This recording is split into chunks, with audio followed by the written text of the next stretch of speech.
Primeiro, sejam muito bem-vindos ao nosso evento de hoje, né? Então, esse é o nosso primeiro evento aqui de tecnologia, né? Então, a ideia aqui com esse evento é ser nossa primeira experiência, trazendo um evento aqui para vocês no nosso servidor. Então, por isso mesmo, a gente quis trazer uma mesa de abertura para vocês, para que a gente consiga iniciar esse nosso primeiro evento.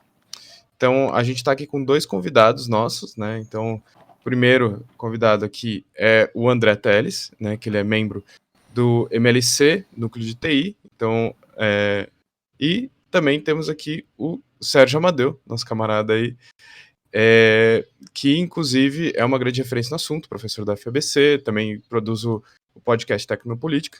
Então, primeiro, obrigado por aceitarem os convites aí, pessoal. Legal. E a ideia aqui dessa nossa mesa é fazer um debate sobre soberania digital, né? Então a gente tem uma hora aqui para palestra, a gente pensou em falas de mais ou menos uns 15 minutos para sobrar um pouquinho para a gente também abrir para perguntas para o pessoal. Mas então eu queria convidar você, primeiro, camarada Sérgio, para fazer a fala, e aí depois a gente vai seguindo aos pouquinhos, pode ser? Beleza. Eu falo primeiro, então. Posso começar? Pode, por favor, camarada. Opa, desculpa aí a confusão. Aqui eu tô no meu quarto, que a gente tá todo mundo em casa, então eu tô num pedaço da casa aqui. Mas, pô, muito obrigado pelo convite.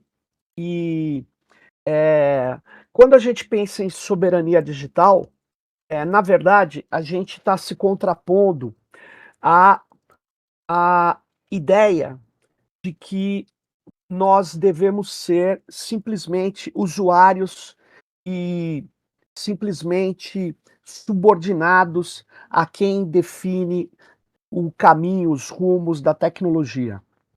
Hoje, no mundo, o que está acontecendo basicamente é que nós não vivemos uma digitalização intensa simplesmente. A gente vive um processo de digitalização, mas que é acompanhado de um modelo de negócio que é baseado em dados. Então, o que está acontecendo hoje é que grandes corporações, principalmente as big techs, elas criam serviços e produtos gratuitos na rede para que a gente possa utilizar esses serviços e esses produtos no maior tempo possível das nossas vidas. Porque qual é o objetivo dessas big techs? É extrair dados. Extrair dados porque hoje existe uma enorme economia de dados. Essa economia de dados, ela é o insumo principal da chamada inteligência artificial conexionista. Aquilo que a gente chama de inteligência artificial, na verdade, é uma aplicação e uma renovação de instrumentos estatísticos e de probabilidade com uma quantidade de dados suficiente e um alto poder computacional. Então, nós temos hoje uma extração de dados absurda de países tecnoeconomicamente pobres como o nosso, e esses dados são concentrados nas estruturas do Google, do Meta e da Amazon, e eles servem para criar vários modelos de controle da nossa atenção, de orientação da nossa atenção. Então, existe uma nova divisão internacional do trabalho. Nessa nova divisão internacional do trabalho, cabe a nós, do Sul Global, ofertarmos dados para que eles desenvolvam as infraestruturas principais da tecnologia. Vocês devem ter reparado que apareceram centenas de empresas de inteligência generativa artificial agora. Você fala, nossa, parece que o mundo descobriu a IA generativa. Mas não é isso que aconteceu. O que aconteceu é que as pessoas criaram pequenos negócios e começaram a usar as APIs, as estruturas de grandes volumes de dados, os grandes modelos da OpenAI, do Google. Então, nessa nova divisão internacional de trabalho, cabe a nós entregarmos dados e, no máximo, entrar no ecossistema dessas big techs como fornecedores de apps, de aplicativos. Então, é mais ou menos assim. A OpenAI hoje se coloca como uma lojinha do Google, sabe? Ou da Apple. Aí todo mundo fica desenvolvendo coisa e quem ganha mais? Eles. E quem concentra tudo? Eles. Em paralelo, está acontecendo um outro fenômeno também. Você pega uma empresa pequena no Brasil, ou uma escola, as universidades, elas estão entregando todos os seus recursos computacionais para a chamada nuvem. A nuvem é um modelo de concentração de infraestruturas, plataformas ou software como serviços. Aí sabe o que acontece? Acontece que eles estão concentrando as coisas como eu nunca vi antes, né, desde que eu acompanho essa área e eu acompanho há muito tempo, desde o século passado. Aí o que que acontece?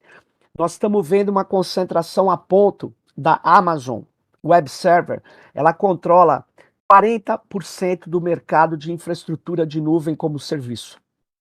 40.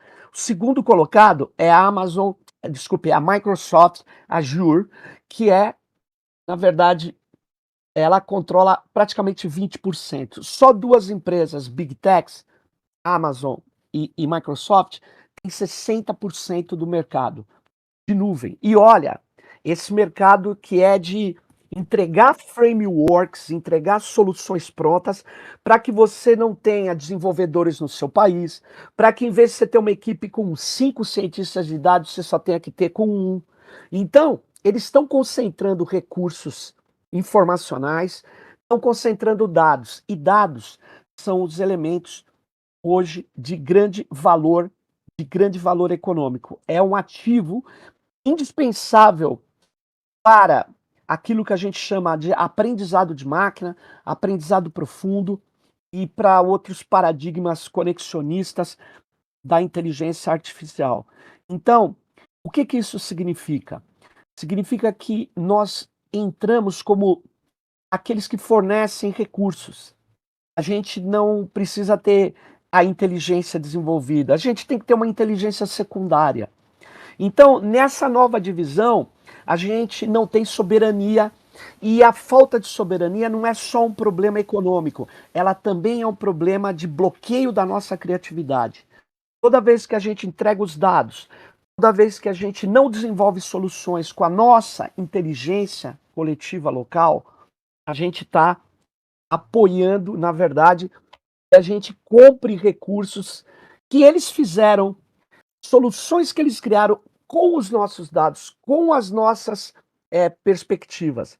Então, isso está muito ruim. Por que está muito ruim? Porque a gente deixa de ser criativo, a gente, além de perder economicamente, a gente perde inventivamente. A gente tem uma cultura muito forte, e aí eu termino essa minha primeira exposição. É o seguinte, por que que isso acontece também? Porque existe uma grande alienação técnica. As pessoas discutem futebol, discutem as pessoas em geral, os gestores públicos, os juízes, os deputados, os jornalistas, todo mundo aí, né, os estudantes em geral, eles discutem moda, culinária, sociologia, filosofia, ciência, arte. Mas tecnologia, eles falam, não, eu compro a que tiver mais acessível e for de boa qualidade. Ela não é discutida, não tem discussão crítica sobre ela, como se ela fosse neutra. Mas mais do que isso, como se houvesse alguma sociedade sem tecnologia. Os Yanomamis têm tecnologia. Os gregos antigos tinham tecnologia. Todos desenvolvem tecnologia. Tecnologia é um modo de vida e é cultura. Portanto, se a gente começa a ver que tecnologia é cultura, a gente começa a ver que está faltando a nossa visão de mundo, a nossa cosmovisão nas tecnologias da informação, que são fundamentalmente californianas. A gente, quando as mulheres começarem a desenvolver mais tecnologia, a tecnologia vai se alterando por causa da visão de mundo, de gênero, que também, se os negros, os indígenas, as comunidades tradicionais começarem a trabalhar a tecnologia, ela também vai adquirindo alterações que vêm da visão de mundo dessas pessoas. Então, no mundo da tecnologia da informação, as elites econômicas brasileiras não querem saber de nada. Elas nem moram no Brasil, elas moram em Miami. O que elas querem? Elas querem efetivamente ser comprador e vender aqui o produto moderno que saiu há 2 meses lá nos Estados Unidos. E na verdade não é isso que está acontecendo no mundo. Tem um choque, os chineses encontraram um caminho tecnológico, nós precisamos encontrar o nosso caminho, e o nosso caminho não é um caminho de guerra, é um caminho de liberdade do conhecimento, é um caminho que permita que a nossa inventividade exista e que também a gente possa desenvolver o controle, a governança sobre os recursos técnicos e os recursos da nossa sociedade. Então, eu acho que isso se chama soberania. É o poder de decidir o que queremos fazer, é o poder de criar, é o poder de controlar. Então, eu queria abrir dizendo: soberania digital é a soberania da conexão, do hardware, do software. Como a gente é muito dependente, a gente, por causa de não ter essas infraestruturas, a gente também não tem soberania de dados. Então, a gente entrega os dados, como no país Brasil Colônia, que nós somos mais, a gente entregava minério de ferro, pau, pedra e comprava produtos processados dos europeus. Nós estamos numa situação muito parecida tecnologicamente falando hoje, né? Então, eu termino, e aí eu dou um dado só para você ver. Em 2019, você tem, eu fiz a soma de 5 empresas, o faturamento dela não é valor de ações, é faturamento. Fiz somei a Amazon, Microsoft, Google, Facebook e Apple. Dava 899 bilhões de dólares. Isso equivalia com o dólar médio de 2019. Comparando com a riqueza brasileira, o PIB, que é o Produto Interno Bruto, ele equivalia, só essas 5 empresas, a 48% do PIB brasileiro, ou seja, metade de toda a riqueza produzida num país do tamanho do Brasil. E 2 dessas empresas são tipicamente de dados. Quais são elas? A Google, que virou depois Alphabet, né? E o Facebook, que virou Meta. As outras já têm na sua composição de lucro, o fruto principal vem já de dados. A Microsoft também já fez essa mudança, a Apple ela também está caminhando fortemente para isso. E a Amazon, ela é também uma empresa onde o tratamento de dados é talvez já 40% do seu faturamento. Então, nós precisamos entender que estamos falando de economia, de cultura, e estamos falando de tecnologia, de liberdade de conhecimento. A soberania digital é a gente poder decidir os rumos que a gente precisa ter e que a gente quer ter. Obrigado. Boa. Muito obrigado, camarada. Agora eu queria passar a fala para o André, camarada do MLC, núcleo de TI do MLC. Então, por favor, André, fique à vontade. Bom dia, camaradas, tudo bem? Aí é uma honra, né, ter recebido esse convite para participar do evento primeiro Soberana Tech, né, organizado aí pela Soberana. Começar me apresentando rapidamente, né? Eu sou André Teles, sou membro aqui do nosso coletivo que debate, né, tecnologia da informação e comunicação do movimento Luta de Classes, né? O movimento da corrente sindical ligada à Unidade Popular, né? E só para deixar claro, aqui estou representando o núcleo do Rio Grande do Sul, né? Falo aqui do sul do país, mas a gente tem muitos camaradas aí que atuam, que fazem esses mesmos debates por todo o país, né? Agradecer, né? Assim, fazer uma saudação especial, né? Aos camaradas aí da mesa, o professor Sérgio Amadeu, que é uma grande referência nos nossos estudos, inclusive, né, dentre todos os textos que a gente faz para conseguir compreender a nossa realidade material, né? E principalmente essa temática, né, que a Soberana traz hoje para discutir, né, entre tantas outras, mas como tema central, que é a soberania digital, né? Quando a gente fala de colonialismo num país de terceiro mundo, né, a gente tem que entender todas as garras que esse colonialismo, né, todos os tentáculos que esse colonialismo emprega sobre os países dependentes, né? Hoje, praticamente, né, todas as partes da nossa vida passam por algum meio digital, né? E esse colonialismo se mostra cada vez mais presente, né? Fazer também aqui uma breve menção, né, a tudo que está ocorrendo hoje na Palestina, né, que a gente está podendo, graças justamente a todas essas ferramentas tecnológicas, né, acompanhar em tempo real um império destruindo um povo soberano, né, que deveria ter a sua soberania garantida, mas que hoje a gente não vê. E graças a isso, enfim, a gente está presenciando tudo que já ocorreu aqui no Brasil, inclusive em todos os outros povos do sul global, né? Infelizmente, meio que sem ter muito como ajudar, a não ser, né, fazer pedidos de ajuda e manifestações, enfim. Mas, né, tratando aqui especialmente, né, sobre soberania digital, né? Quando a gente vê, já como exposto pelo professor, né, Sérgio Amadeu, as grandes empresas hoje do mundo, as donas, as controladoras do capitalismo global, são conglomerados do ramo de tecnologia, né? A Alphabet, Google, como já foram mencionados, né? Usam nossos dados, né, para ganhos privados, né? Exploram trabalhadores, inclusive, né, que produzem essas soluções, essas inovações tecnológicas, para mais tarde substituir esses próprios trabalhadores por mais máquinas e algoritmos, né? Além de monetizar todos esses dados arrancados, né, dos trabalhadores, né, de toda a população global.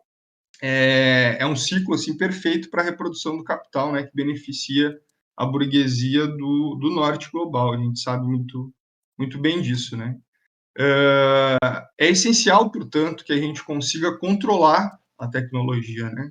Que a gente consiga entender como ela funciona e, principalmente, né, esclarecer como essa extração de dados acontece, né? Como essa exploração vem ocorrendo. E nisso o trabalho do professor e de outros tantos colaboradores, né, são essenciais para que a gente consiga compreender a nossa situação histórica, né? A gente vive um momento aí bastante peculiar na história da humanidade, né?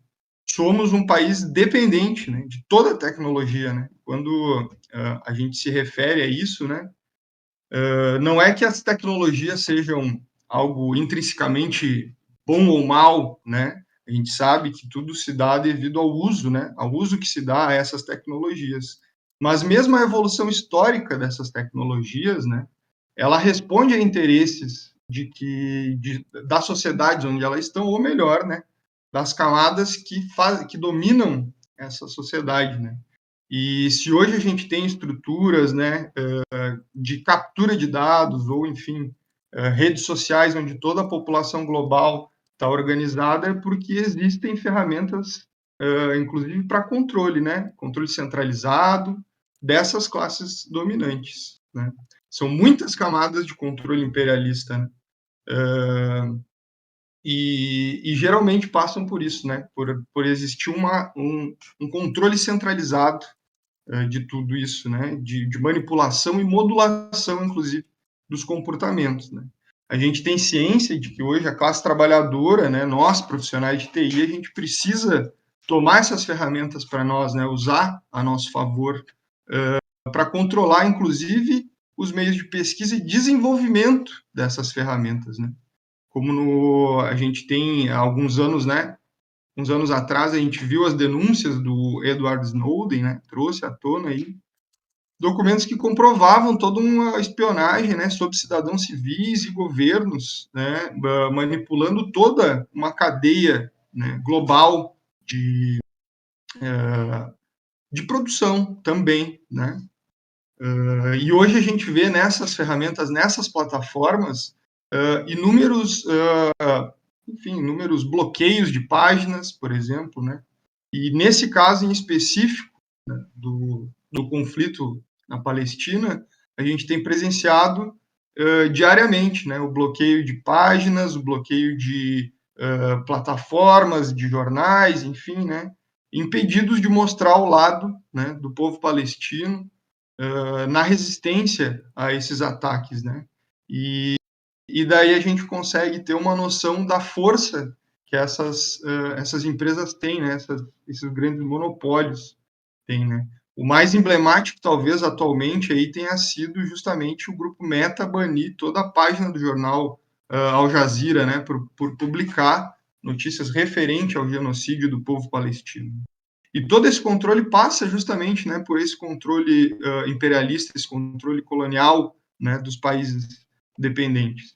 E como eu disse, os trabalhadores de tecnologia têm um papel crucial, né? Tecnologia e de comunicação tem um papel crucial na construção desse futuro, né, num futuro que a gente tenha soberania, né, e que a gente possa, inclusive, pensar numa superação desse sistema, né, pensar na revolução proletariada. A gente deve lutar pela emancipação tecnológica do nosso país, mas também garantir a emancipação de outros povos, né, e uma das frentes dessa emancipação é a emancipação tecnológica, a emancipação digital.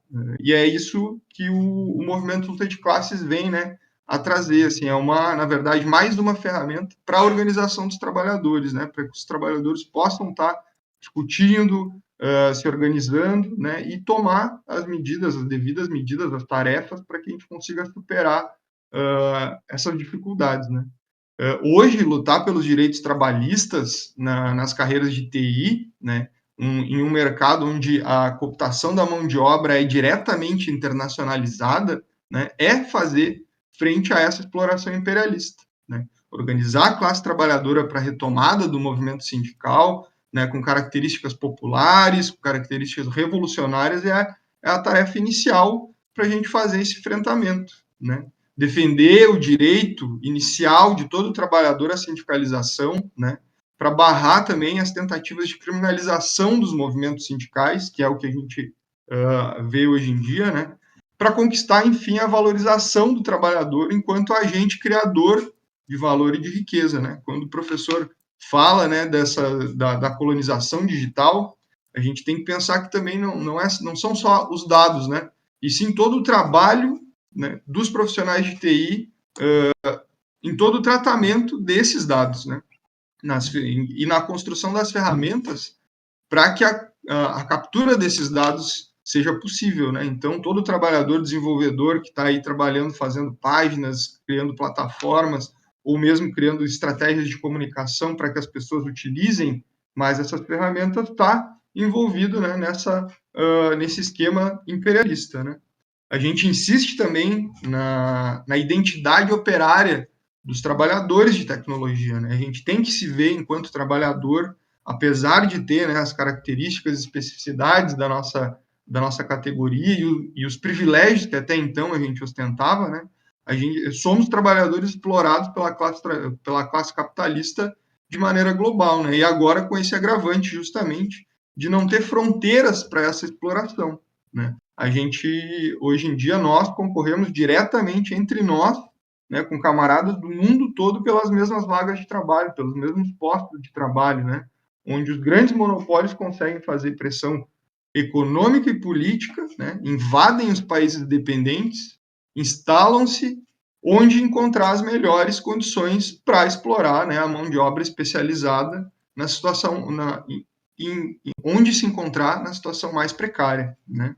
Como exemplo disso, assim, né, encerrando já a minha fala, a gente tem grandes lutas sindicais, né, que estão se instalando aí no país contra, por exemplo, a atitude do Mercado Livre, que atualmente, né, está migrando as suas instalações para Santa Catarina, para o estado de Santa Catarina, porque a legislação local em Santa Catarina, e isso se deve muito em função da ação sindical naquele estado, né, permite que trabalhadores de tecnologia sejam enquadrados num regime de 44 horas de trabalho semanais, né, ao contrário do que hoje em São Paulo, por exemplo, né, é garantido por lei de apenas 40 horas, né? A gente também acompanhou recentemente, né, esse caso da IBM divulgando abertamente vagas, né, com limitações para candidatos do estado de Minas Gerais, onde o sindicato fez, né, uma grande luta e garantiu judicialmente os direitos dos trabalhadores daquele estado de serem reconhecidos como trabalhadores de TI e ganharem, né, o piso da categoria, serem tratados como isso e terem os devidos benefícios reconhecidos, né? E por isso evitam que os trabalhadores sejam contratados naquele estado para que eles possam precarizar ainda mais, né, explorar ainda mais os trabalhadores de outros locais. E assim a gente tem que entender, né? Toda a atuação dessas grandes big techs e grandes monopólios ocorre de maneira global, assim, né, escolhendo os países que têm essas situações, essas condições para que eles melhor atuem, né? E assim os grandes monopólios conseguem fazer a pressão, inclusive, nos governos, né? Garantindo revogações de direitos trabalhistas, né? Retrocessos de direitos trabalhistas, como aqui no Brasil, e hoje a gente vê uma grande classe de trabalhadores precarizados aí, né? O famoso proletariado digital, nas palavras de outra grande referência para nós, que é o professor Ricardo Antunes, né? Então a gente hoje, enquanto trabalhador, se vê assim, né? Se vê explorado por uma classe capitalista global, né? E ao mesmo tempo sendo explorado enquanto cidadão, entregando todos os nossos dados, né? Para essa burguesia do norte global. E novamente, né? O MLC se dispõe aqui, né, a servir como uma ferramenta da classe trabalhadora para a organização, para que a gente possa estar estudando essas condições materiais que nos trazem até o momento histórico, mas também para que a gente consiga superar isso, né, através de ações, né, ou seja, atuando dentro dos sindicatos, garantindo os nossos direitos, né, e convocando todos os trabalhadores, né, os camaradas, irmãos e irmãs, para atuarem em defesa dos seus próprios direitos, tá? Eu concluo por aqui, mas, né, fico aberto aí, né, à disposição para maiores dúvidas e agradecer novamente aí, imensamente a possibilidade de estar participando aí de uma mesa e de um evento tão rico aí. Muito obrigado aí, camarada. Obrigado pela intervenção, André. Tamo junto. Bom, camaradas, antes da gente ir para as perguntas, a gente só queria fazer uma intervenção aqui também nossa, né? Que um ponto importante, até o porquê desse evento, né? Acho que o que nos motivou a tratar desse evento é que a gente, apesar de ser da comunidade de tecnologia, né, a gente que compõe a Soberana, mas também especificamente nós que somos que construímos o Teclas e o núcleo de tecnologia da Soberana, a gente participa ativamente dos eventos de tecnologia que tem ao longo do ano, que existem há muito tempo no Brasil, né, e né, a comunidade de software livre e diversos outros espaços né, de trabalhadores de TI que existem no Brasil, a gente sentiu a necessidade de fazer um evento mais a caráter nacional, né, então por isso mesmo virtual, para que a gente conseguisse trazer também as diversas visões ao longo do Brasil, porque a gente sabe que, infelizmente, a maior parte dos eventos, a maior parte dos debates acaba sendo centrado no núcleo sudeste, né, principalmente São Paulo. Então a ideia aqui desse evento também é de ser um caráter virtual para que a gente consiga trazer contribuições do Brasil inteiro. E tendo isso em vista, porque a gente entende a complexidade da classe trabalhadora brasileira, né, das suas diversas facetas, da sua distribuição. Esse caso, por exemplo, da IBM mostra muito isso, como é muito gritante como as empresas tentam cada vez mais precarizar o trabalho do trabalhador digital, né, do trabalhador de TI, das mais diversas formas, e a gente enxerga isso como mais uma faceta dessa nova etapa do capitalismo, né, dessa evolução do capitalismo do século XXI.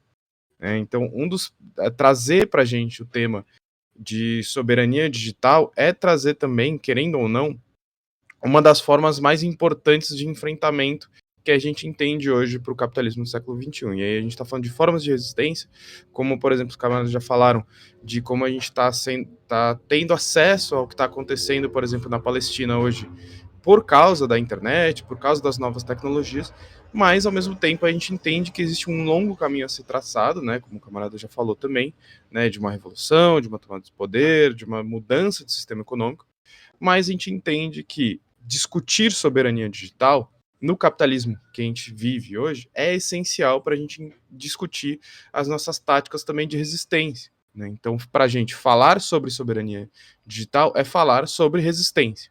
A gente entende que existe, por exemplo, diversas barreiras hoje que a gente foi enfrentando ao longo, né, do século XXI, né, erros e acertos, né, principalmente no nosso campo, e inclusive novas informações vindas à tona né, cotidianamente. E aí são dois lados que eu gostaria de abordar nessa fala, que é, primeiro, a legislação.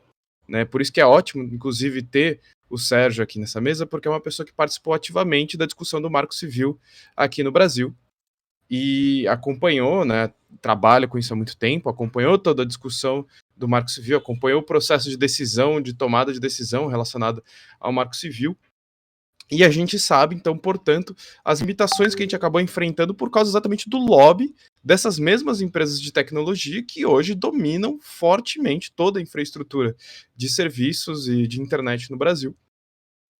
Então a gente viu, por essa experiência, tanto do Marco Civil da Internet, como a própria LGPD, que é, acho que talvez a legislação mais recente sobre esse tema, as limitações que o próprio Poder Legislativo enfrenta, mesmo até numa tentativa de enfrentar esses monopólios, de enfrentar esse imperialismo digital, mesmo que seja meramente no campo legislativo, numa tentativa, às vezes até, digamos assim, simples, de tentar regulamentar, não é nem às vezes tentar restringir ou qualquer coisa mais severa no sentido, às vezes uma tentativa básica de regulamentação, e aí, obviamente, caindo numa discussão um pouco mais ampla sobre tentativa de ter um mínimo de autonomia em relação à nossa infraestrutura, em relação ao nosso serviço de internet, e o quanto isso já esbarrou de antemão com um forte lobby dessas empresas, porque também é importante a gente ressaltar isso. A gente está falando de uma burguesia internacional extremamente potente, extremamente poderosa, que hoje, sabidamente, tem diversos acordos com o governo estadunidense,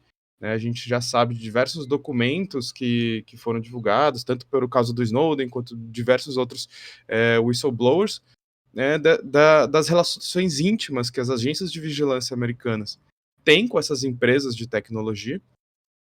Então, a limitação que a gente tem já de antemão, esbarrando fortemente numa tentativa mínima de legislação perante o imperialismo. Então, discutir isso para mim já é também discutir os primeiros grandes entraves que a gente enfrenta na nossa conjuntura atual, de tentar estabelecer um ambiente, mesmo dentro da democracia que a gente vive hoje, tentar estabelecer um ambiente de resistência e as fortes dificuldades que a gente enfrenta isso. E não acho, e é importante ressaltar que não achem que isso é uma coisa do passado que ficou lá para a discussão do Marco Civil. Isso é uma coisa que está acontecendo agora na Amazônia, quando o Elon Musk vai lá e fecha acordo com o governo para botar satélite na Amazônia para prover internet na Amazônia, ou o Mark Zuckerberg falando que vai botar balão de internet na África para conseguir prover Facebook para as pessoas na África. Então isso não é uma coisa que ficou para o passado, é uma coisa que está acontecendo agora, uma coisa que às vezes parece até piada a gente falar que o Zuckerberg queria botar balão na África, ou que o Elon Musk quer botar satélite para a Amazônia, mas é a realidade que a gente está vivendo hoje. E é engraçado falar isso, porque essa burguesia tem nome, tem endereço, a gente sabe quem são, eles vão na mídia, falam o que eles querem fazer, e muitas vezes são aplaudidos por isso, né? Então, eu acho que são pontos de discussão importantes para a gente ter em mente quando a gente está falando desse tema, para pensar também o quanto a gente tem poder de autonomia de decisão sobre a nossa própria infraestrutura da internet no Brasil. Né? O quanto que a gente tem acesso, por exemplo, a uma discussão de produção de tecnologia dessa infraestrutura, o quanto a gente tem de acesso a essa tecnologia, o quanto mesmo na implementação que vem do estrangeiro, né, que vem das empresas internacionais, o quanto dessa tecnologia é compartilhado com a indústria brasileira, com o povo brasileiro, com o trabalhador brasileiro, o quanto a gente tem acesso disso para além da precarização do trabalho normal, que a gente sabe que, tudo bem, a gente sabe que quem sabe fazer o negócio mesmo é o trabalhador, quem sabe fazer as coisas mesmo somos nós, mas ainda assim a gente não tem acesso, por exemplo, a como é produzida essa tecnologia, né, toda a questão de como é feita essa tecnologia, como ela chega no Brasil, sua implementação, e seja como for. Então eu acho que esse é um lado importante da discussão, que não pode ser deixado de lado, tem que ser pensado, tem que ser discutido. E um outro, né, lado que talvez não tão, digamos assim, tangível, né, tão materialmente já feito, já colocado em prática, é a própria vigilância que a gente sofre por causa mesmo do uso incessante dessas tecnologias que a gente tem hoje, desses monopólios, como o próprio Sérgio falou. A gente tem mais de 60%, se não me engano, mais de 70% da internet está na mão de 3 empresas, né, que é a Amazon, a Microsoft e a Google. Então, isso é uma coisa que pode parecer até meio, né, na conjuntura que a gente vive hoje, meio batida, todo mundo sabe que a maior parte da internet está na AWS, que está na Azure, está no Google Cloud, mas é pensar que toda a infraestrutura de telecomunicações baseada, né, que a gente tem praticamente hoje no século XXI está na mão de 3 empresas no mundo inteiro, que têm o poder de decisão sobre o que eles quiserem. Se a Amazon quiser tirar do ar metade da infraestrutura da internet de um dia para o outro, eles têm esse poder.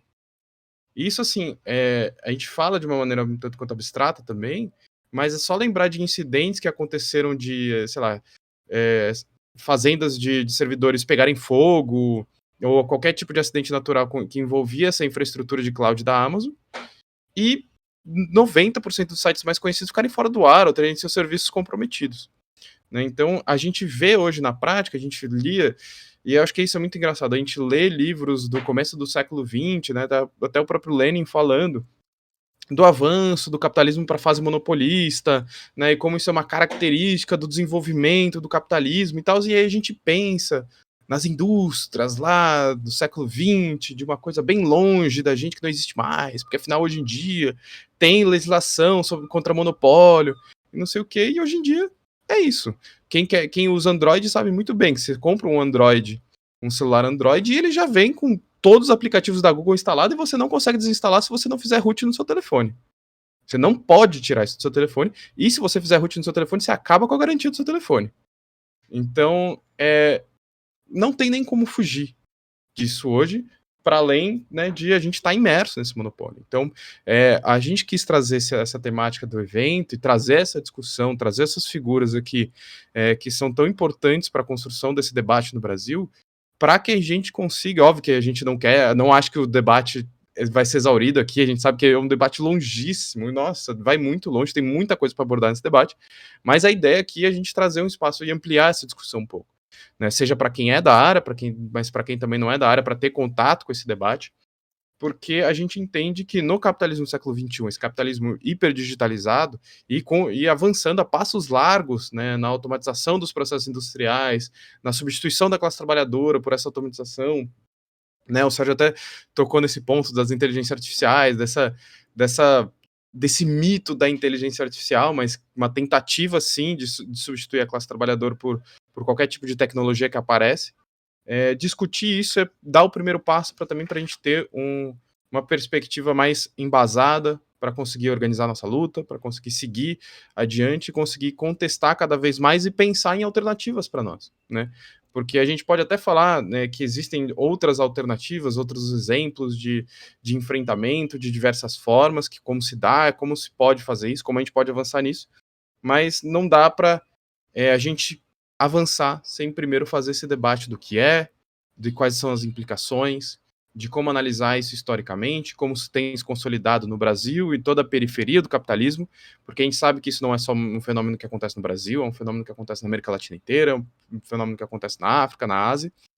E então, quando a gente pensa nesse processo, quando a gente está falando disso e a importância disso, para a gente é importante a gente ter as diversas dimensões, os diversos impactos disso, digamos, políticos mais amplos, mas também no nosso dia a dia, como o próprio André falou. Hoje em dia a gente compete vaga, quem é desenvolvedor, quem trabalha com segurança, quem trabalha com arquitetura de rede, qualquer coisa. Você está competindo vaga com uma pessoa na Europa, com uma pessoa no Canadá, com uma pessoa na África do Sul, com uma pessoa na China, seja onde for. Assim, hoje em dia não tem essa de restrição de fronteira, você vai competir, muitas vezes, inclusive, isso joga o seu salário para baixo, isso te joga uma condição de trabalho muito precária, porque acaba não sendo sujeito a nenhum tipo de legislação sobre trabalho. Então, uma exploração do trabalho cada vez mais acerbada também. E assim, né, todo mundo, quem é de TI sabe o que eu vou falar. Não tem hora para trabalhar. Você vai trabalhar qualquer hora, qualquer dia. Se deu bug no sábado de madrugada, você vai ter que entrar para resolver. Se alguém deu push na sexta-feira à noite lá no código e deu BO, tem que ir lá resolver e acabou. Principalmente quando não tem fuso. Né? Eu sou uma pessoa que trabalha sem fuso. Então, 10 horas da noite tem que entrar em reunião, 6 da manhã tem que entrar em reunião e 3 da tarde tem reunião. Então, cada vez mais a gente avança na precarização do trabalho, no monopólio da infraestrutura, no monopólio dos serviços, e eu acho que é bom a gente sempre lembrar, para concluir minha fala, que é uma coisa que eu sempre gosto de lembrar, mas a gente esquece porque é o dia a dia, mas é importante lembrar. Nuvem nada mais é do que o computador de outra pessoa. Não se esqueçam disso. Mas é isso, eu acho que agora a gente pode... Já recebeu, acho que, várias perguntas, A gente pode abrir para as perguntas e aí os camaradas fiquem à vontade para responder. Opa, legal. Eu quero recomendar livros e papers, porque nós acadêmicos, a gente trabalha muito com artigos em revistas científicas, tá?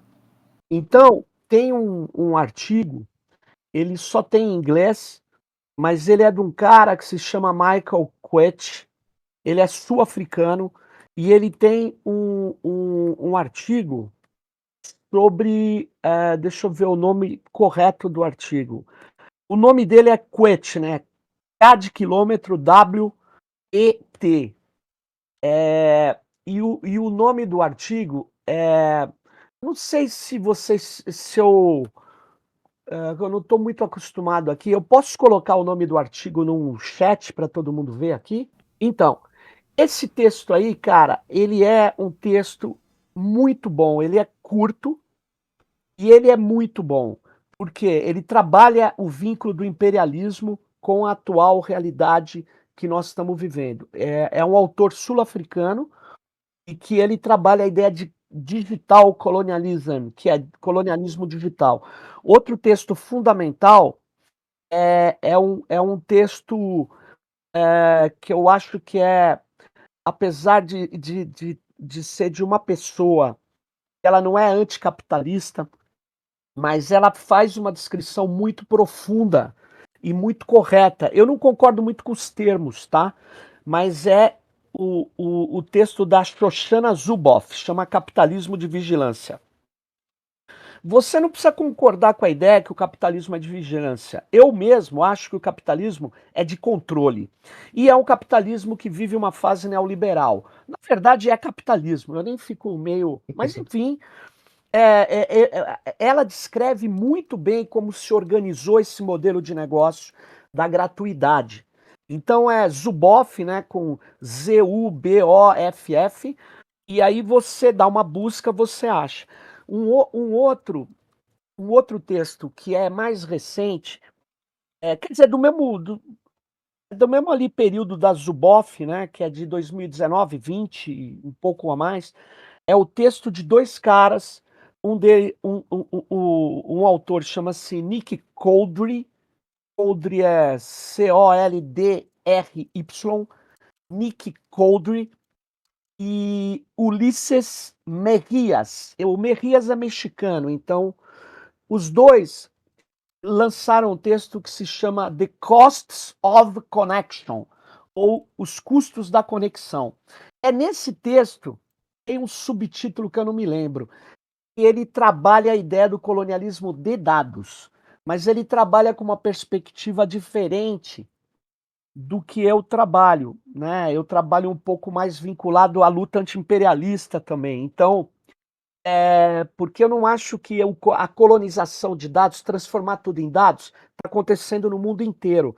Mas eu não vejo que é algo que para o europeu seja do mesmo modo que para o pessoal do Sul, da África, da América do Sul. Eu acho que a gente tem um processo de extração e de empobrecimento muito grande. Mas esse é um livro aí do Couldry e Mejias, The Costs of Connection. E tem um outro que é do grupo de pesquisa nosso, da Universidade Federal do ABC, que se chama Colonialismo de Dados, da Autonomia Literária. Os autores Silveira, porque meu nome é Sérgio Amadeu da Silveira, a Joyce Souza e o Rodolfo Avelino, que são os organizadores, tem vários capítulos, e aí a gente mostra coisas como o Tribunal de Justiça de São Paulo entregando a montagem da inteligência artificial para a Microsoft, tem, você avaliar ali a discussão. E tem um mais recente, que é muito legal também, que se chama Colonialismo Digital, uma crítica hacker fanoniana, que esse é o do Rodolfo, esse é outro, eu ia falar dele, Colonialismo Digital, do Rodolfo Avelino, é um que o Frog mostrou agora, e esse é o que o Zavascki está mostrando, ó, chama Colonialismo Digital por uma crítica hacker fanoniana. É baseado na ideia do Fanon, não sei se vocês todos conhecem o Fanon, O Fanon, ele morreu muito jovem, com 41, 42 anos. Ele foi, além de ser um grande teórico e psiquiatra, ele virou militante da luta pela libertação da Argélia, apesar de ter nascido na Martinica. E ele é da luta antirracista e da luta pela libertação nacional. Ele é um dos maiores teóricos do século XX da luta pela liberdade, contra o colonialismo. Colonialismo francês que existe até hoje na Martinica, na Guiana Francesa. Bom, eu dei alguns livros, mas eu queria só falar uma coisa muito rapidamente, porque pode o tempo acabar aí. Desculpa, só vou falar uma coisa. Eu não sei se eu consigo abrir a minha tela do meu computador aqui. Será que eu consigo? Eu vou falar um negócio, eu já termino, vai. Eu vou falar sem mostrar, porque eu não estou conseguindo achar a minha tela aqui. Mas é o seguinte, tem que tomar muito cuidado. Sabe o que está acontecendo na Europa? A Europa vai obrigar as empresas a localizar os dados em território europeu. Porque eles viram que só regulamentar não resolve, eles precisam ter desenvolvimento. Então, eles ficavam com a lei de proteção de dados é importante, mas ela é juiz. Juiz não ganha jogo. O jogo é entre China e Estados Unidos, a Europa está fora, segundo eles. E eles começaram a falar, é obrigatório ter as infraestruturas digitais aqui na Europa. Sabe o que as Big Techs fizeram? Dá uma busca aí depois. Lançaram o seguinte produto, Sovereignty Cloud, ou nuvem soberana. Cara, a Oracle lançou a nuvem soberana, a Microsoft lançou a nuvem soberana, e eles estão vendendo. E eles ainda vão chegar aqui no Brasil para mesclar e disputar o termo soberania com movimento. E para poder continuar que a infraestrutura e os dados fiquem na mão das Big Techs. Primeiro alerta. Segundo alerta.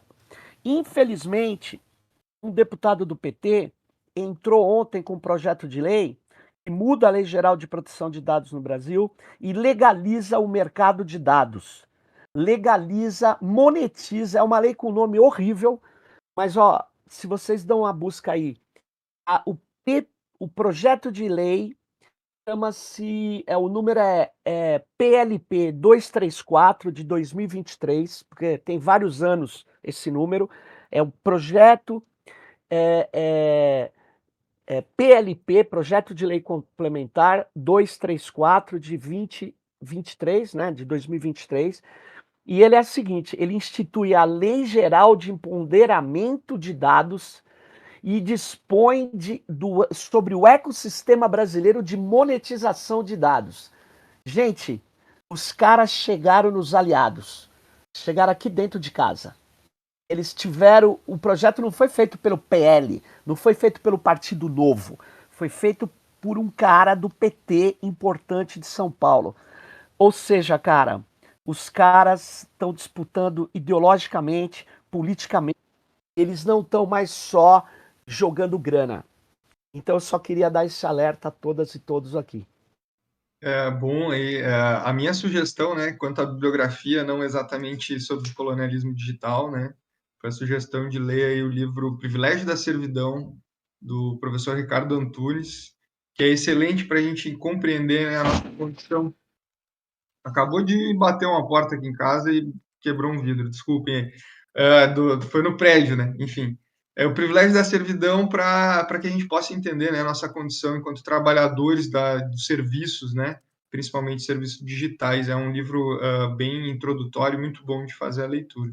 E daí, para encerrar, né, para encerrar nossa participação aqui, eu gostaria de convidar, né, todos a participar de um evento que o nosso núcleo de São Paulo, o núcleo do MLC de São Paulo, está convocando todo mundo para esse domingo fazer um grande debate de apresentação do movimento, né, para que todo mundo possa participar. Ele está sendo oferecido online, eu vou colar ali no chat, né, o formulário de inscrição, e daí todos estão convidados a participar, conhecer o movimento, né, e conhecer as nossas leituras aí, acho que os camaradas todos estão convidados, né? Mas agradeço realmente o convite aí e a presença aí de todos, tá bom? E sempre à disposição aí para quando precisar participar desses debates aí que são excelentes para a construção da organização da classe trabalhadora. Né? Obrigado.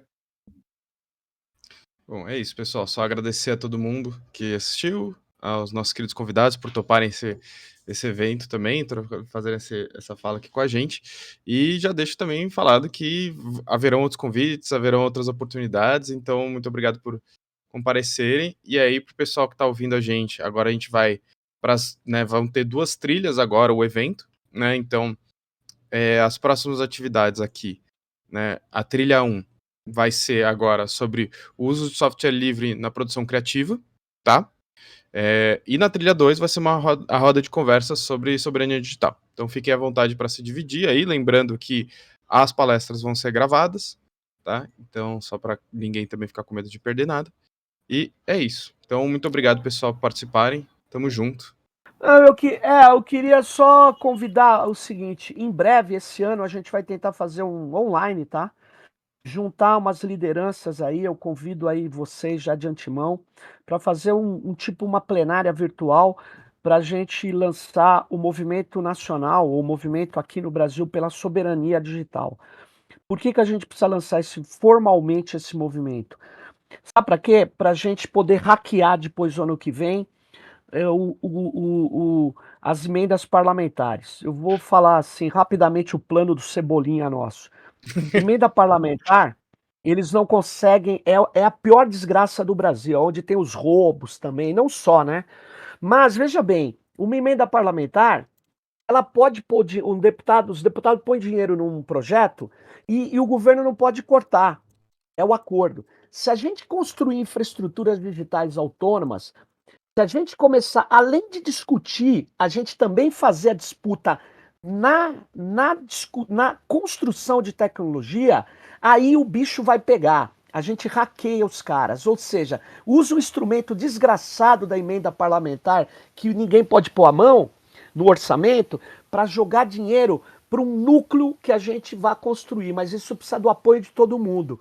Entende? Então a gente vai fazer essa plenária ainda no final do ano para a gente discutir essas questões e ir para cima o ano que vem. Obrigado aí, pessoal, pela oportunidade. Muito legal estar aqui com vocês e vamos em frente aí na luta.